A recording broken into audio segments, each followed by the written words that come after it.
Firstly, thank you for getting me over. And thank you, Margaret, for giving me the book last night at about 10 o'clock. This is the first time I read her, and I'm ashamed that I haven't read her earlier, because these were fine poems and short, sharp, with a twist in the end, and I'm almost tempted, if you don't mind, to read out one of your poems. Do you mind? Of course I can. Poetry is meant to be heard. Well, firstly, it's great to be here, but I'll just give you a flavor. And I picked up, one could pick up, I think, 10 poems at random. I'll just read this one. I hope I'm not forgotten. Yes. When you wouldn't hear me, okay? Most of the poems are about relationship. Hear me, I thought, I'm ready to perform the surgery now. Excise your smug inventiveness, cut your rationalizations into ribbons, and plant upon your lips a souvenir kiss. I've learned where to leap when the carpet is pulled, how to balance on the edge of a cliff, how to ride the waves in a storm. Momentarily, I consider salvation. But there are too many animals missing from this ark, Noah's Ark. So without more ado, I'll turn to you and turn to Margaret Mascarena and let her take the floor totally. Thank you very much. That's quite an honor.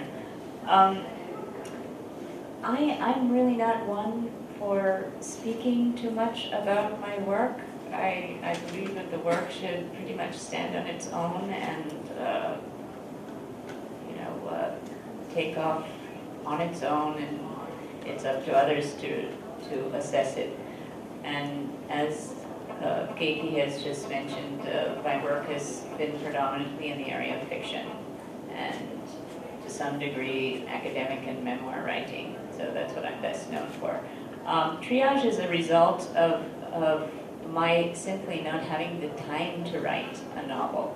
At the time that this body of poetry, or most of it, came into life, I had founded Sunapranta Goa Center for the Arts, and I was just way over the top in just trying to set that up. That was a 3-year project that I had agreed to do, which involved a lot of administrative tasks, and I just found that I really didn't have time to write a novel.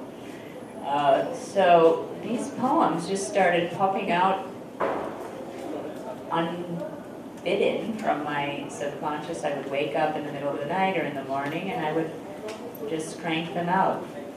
And at the end of it, I would write them in my journal, because I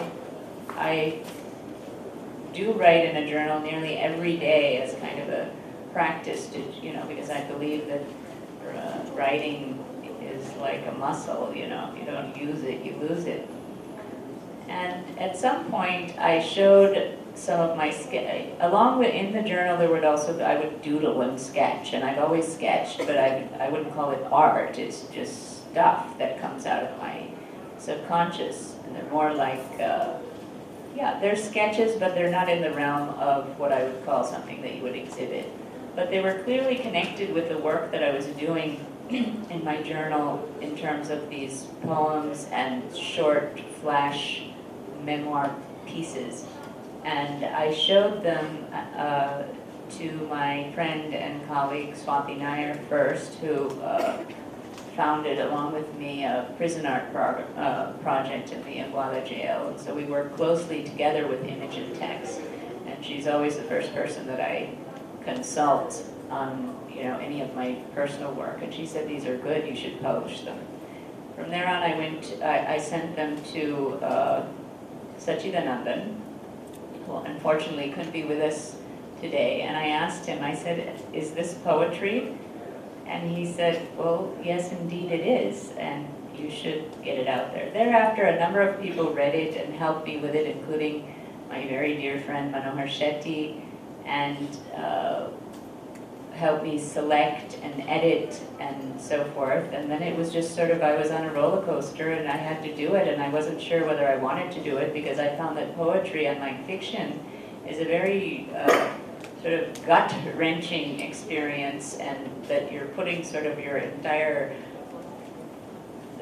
emotions and experience right out there in a much more visceral way than you would when you're writing fiction. In fiction, you can sort of hide behind the story, and in poetry, at least the kind that I have done here, you can't. But I overcame those fears because I had a tremendous amount of positive response to the work.